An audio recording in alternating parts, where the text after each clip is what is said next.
Another women's issue, March is Women's History Month. Some of that history still in the making as we prepare to celebrate International Women's Day tomorrow. Some believe society needs to change so women can stop making their mark in spite of certain circumstances and instead be freed up to truly advance themselves, their families, and their communities. Simona Grace, founder and executive director of Moms in Office, is one of those folks, and she's with me now live. Good morning to you. Good morning.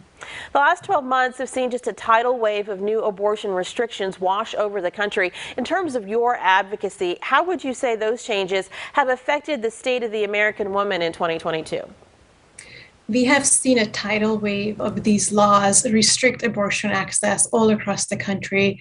And with that, we have taken a giant step backwards in this fight for women's rights. Definitely has a huge effect on women in America. And I think it also will have a global effect as we've seen other countries pass laws such as that in Poland. We have a constitutional right to abortion access. I think our federal government needs to step in and protect women. And the Republican Party has to stop this war that they waged on women's rights. And we need to make sure that all women have access to abortion and health and can make decisions about their own bodies. When we last visited, Senator Manchin had just killed the president's Build Back Better plan, what's been referred to as his social infrastructure bill, including things like funded child care and universal preschool for 3-year-olds. Last week, the president tried to rebrand this effort, just calling it his, quote, plan for the, quote, building a better America. Once the big package failed last year, we heard a lot of talk out of D.C. about getting the measure passed in pieces, but nothing so far.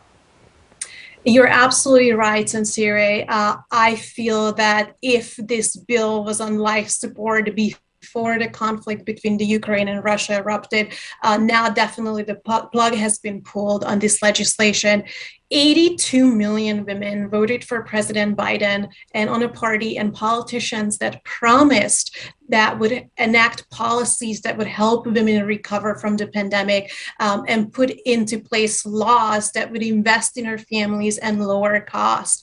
Whether we call this the Build Back Better plan or a plan for a better America, the Democratic Party and our federal government needs to prioritize women's issues and lower costs for families and pass this legislation, whether in one piece or in many pieces. It's way past time that we put women and families first. With the midterms inching closer, since you just mentioned all of the female voters who backed Biden, how do you feel the lack of passage of this Build Back Better initiative and the provisions therein, how is that going to affect Biden's party and him as president when the midterms happen?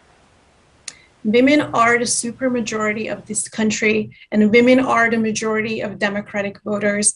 The Democratic Party is serious about getting reelected. We need more than just being mentioned in a State of the Union address. We need actions. If President Biden is serious about helping his party, he needs to make sure that we pass legislation before the midterms and reinstitute the enhanced child tax credit.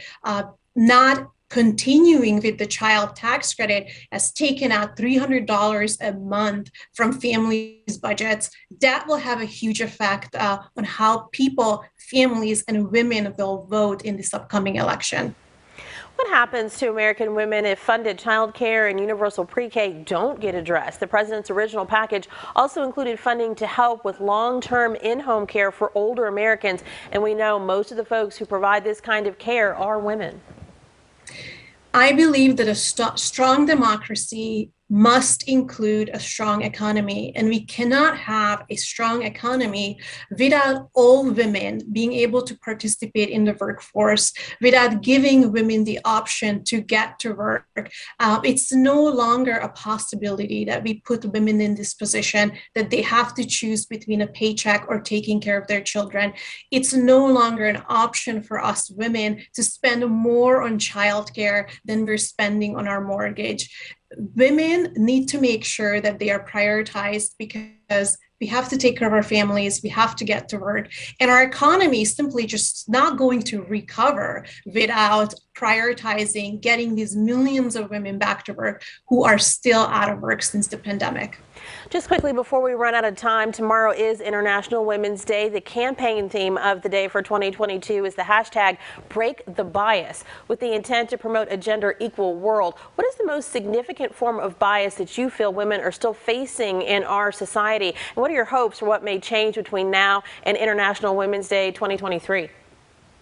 Yes, it's International Women's Day. It's happening this year, and we're celebrating it for the first time in 70 years with a war raging in Europe. This definitely underscores the importance of protecting our democracy and strengthening our democracy, not just abroad, but also within our borders. And we cannot have a strong democracy without women being represented at all levels of our government. One of the greatest biases women are facing today is not being able to get elected and not being represented in our federal government and at all levels of government. What I'm hoping to see is that this will change. I'm hoping that we'll get to a gender equal world, and that means women being included in our federal government, equally represented. All righty. Thank you so much for your insight this morning. We appreciate you. Thank you.